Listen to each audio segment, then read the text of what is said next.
Alright guys, it's your friend UDB here, back with another commentary. Today we're going to be taking a look at Lee Sin, my build for him, and how I play him. So just a disclaimer guys, this guide does revolve around counter jungling. If you'd rather have a passive play guide, this might not be the one for you. With that being said, let's go ahead and jump right into it. Alright guys, so the first thing you do when you get in the game is grab your Doran's Blade and go to the buff of your choice. If you're counter jungling, that could be their red, their blue, or you could just start your red. Because you're running that Doran's Sword start, you are going to want to get a very good leash from your team to minimize the amount of damage you take. Remember, you have no health potions and almost no sustain apart from what you get from your W. As the early game progresses, make sure you're putting a lot of pressure onto the opposing jungler and your lanes.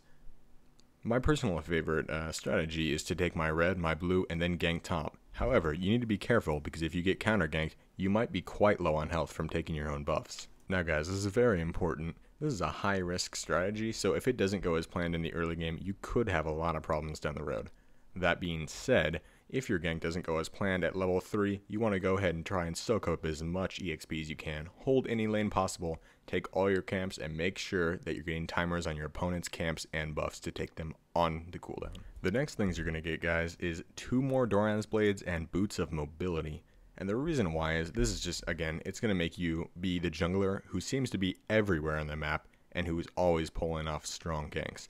If you have the mechanics to play Lee Sin, which is what I'll go over in a little bit here, then the Doran's Blades are going to make you just completely dominate any gank, any engagement you get in. As you approach the mid game, hopefully your team is doing well and you're ahead with a lot of kills and or assists. Once you have your 3 Doran's Blades and your Boots of Mobility, I recommend picking up the Home Guard enchantment. The reason why is because you're back in a lot, you don't have very much sustain, and you want to be able to get back out into the jungle as fast as possible. After that, you're going to want to pick up a Sightstone, maybe even before the Home Guard enchantment, pick up the Sightstone. It's really important on Lee Sin, guys, you need to have that. Having the Sightstone will allow you to make plays that almost nobody else in the game can, with the Ward Jump, Safeguard, and then ulti back to your team. Finally, as you approach the late game, you want to go ahead and pick a Warmogs or a Randuin's or some other defensive kind of item that's going to make you extremely tanky. At this point in the game, your role as a damage dealer kind of falls off and you resort to just being the tank and playmaker of the team. Basically, your entire reason for being in the game at this point is to kick people out of position, to create disruption in teamfight, and to peel for your carries. So guys, let's go over mechanics real quick. Lee Sin is very, very tough to play, and he takes a lot of games to master. However, if you keep playing him, even through failure and success, then eventually you're going to get to the point where you can also be a master of Lee Sin. And you can even go into bot matches if you want to practice things like ward jumps. You need to find a slot you can put your ward or your Sightstone on that's comfortable for you to hit with your Safeguard at the same time. If you just practice the mechanics every day, then eventually you'll get to the point where you can make any kind of play no matter what tier you're in.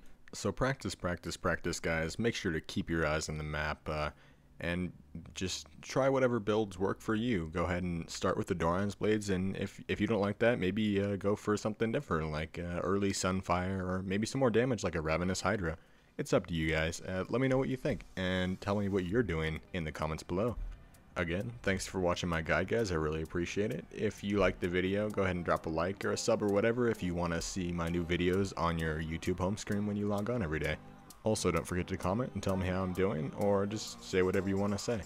If you have a replay that you want to be analyzed, go ahead and send it to undeadbreadreplay@gmail.com and I'll be happy to take a look at it. Just a note to my subscribers, I'm sorry I haven't gotten so many videos out in the last couple of days. I have been really busy.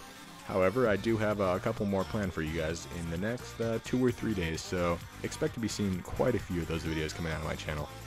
Thanks guys, and have a great day.